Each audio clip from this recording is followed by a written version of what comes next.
Many Indians are celebrating their Prime Minister receiving a grand welcome and France's highest award. But the reality is far uglier than what it seems to be.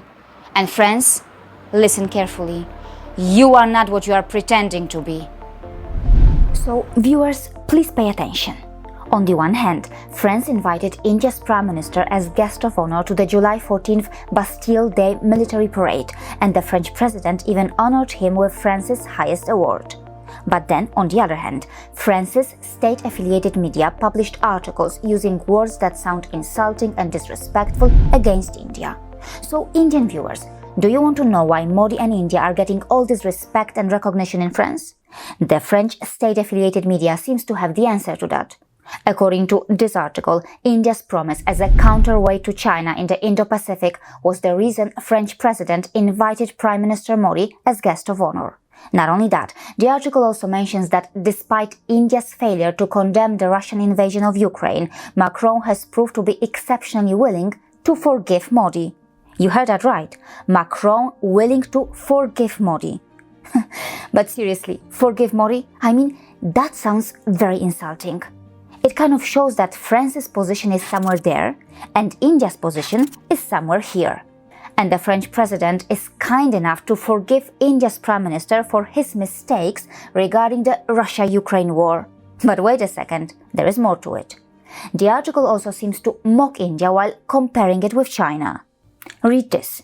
India shares a contested 2,500-kilometer border with China and is haunted by its defeat in the 1962 Sino-Indian War. And read this. In a position of weakness on several levels, India is afraid of China. Yes, you heard that right. India is afraid of China. Mind you, this is not a Chinese media outlet. This is a French media outlet. Specifically, France 24 has been described as a French state-owned international news channel. And now read this article in France 24. It mentions that Christophe Jaffrelot, one of France's most respected India scholars, questioned the Modi invitation at a time when India is moving towards a form of government that can best be described as electoral authoritarianism. And of course, read the headline.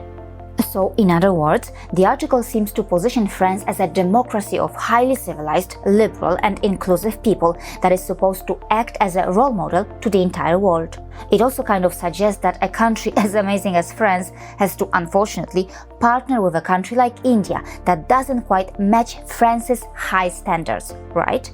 But enough is enough. Now it's my turn. Now I want to tell viewers what the real France is. I want to tell viewers how rotten and shameless this European colonial criminal state is. So France, stop being deceitful and stop pretending to be a protector of liberalism, inclusivity, democratic values or pluralism. Stop pretending to be what you are not. At best, you seem to be a true protector of your colonial loot and the nefarious agenda of your ongoing neo-colonization in Africa and elsewhere. You think citizens are blind and you can fool them? You think we do not know what you are still doing in Africa? Friends, at home you crush democracy by trying to silence your own people, brutally attacking them, even firing at peaceful protesters, blinding them, and then you have the audacity to preach to others about democracy. Should we forget the French "I can't breathe" horror? Should we forget your so-called burqa ban? Should we forget that the UN Human Rights Committee criticized your so-called burqa ban, saying that France violated the human rights of two women by fining them for wearing the niqab? Friends, why is it that you have national holidays for Christian festivals, but no national holidays for Muslim festivals? Friends, it is not just about Muslims. You have a track record of persecuting Christians who are not Catholic. Can Protestant Christians forget how their fellow believers were forced to flee in the 17th century? Even today, as observed here, anti-Protestantism is very much part of a certain French political culture. And discrimination is not limited to those who are of non-European descent. Even French citizens of European descent have faced discrimination and oppression in France. Friends, should we forget what you have done to Bretons? Should we ignore what Alsatians and Lorrainians are facing in France?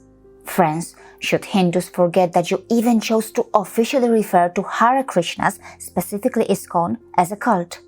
And yes, as explained here, in 1995, its qualification as a cult and the consequence that followed obliged ISKCON to sell the properties, notably the castle of Ermenonville it had acquired.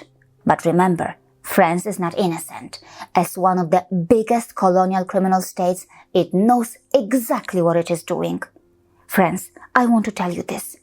Don't forget that during the Second World War, when your own people collaborated with Nazis, there were Indian soldiers who came to save you or fight against Nazism, which, by the way, is a product of the West.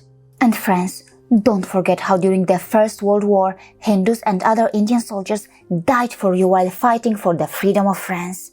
Friends, times have changed. Those who were formerly enslaved have now become independent and powerful. You desperately need those you used to look down upon today for your own survival.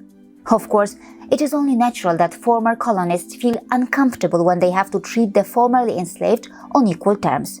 But as a civilizational nation, India knows very well what its role and position is in the world. Yes, India as the voice of the oppressed, colonized and the global south needs to engage with and at times even praise the Western colonial criminal states as they continue to hold a lot of power. So yes, it is actually India who is, in a way, temporarily compromising its values by engaging with a colonial criminal state like France.